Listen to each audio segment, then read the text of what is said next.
umaga. Nandito ako ngayon sa parkingan. Ito ang paborito kong sasakyan. Yan. $10 ang bayad dito. Yan. $10 lang. Yan. Yan, may araw ngayon.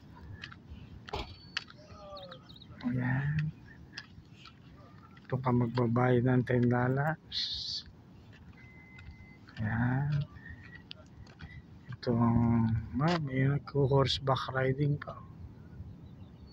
Itong aking pangarap. Pangarap ko yan. Yan, malakas ang alon. Ito ang nangangarap. Ayos! Salamat Ama. Ayun. Ayun ang CR pala. Ayos!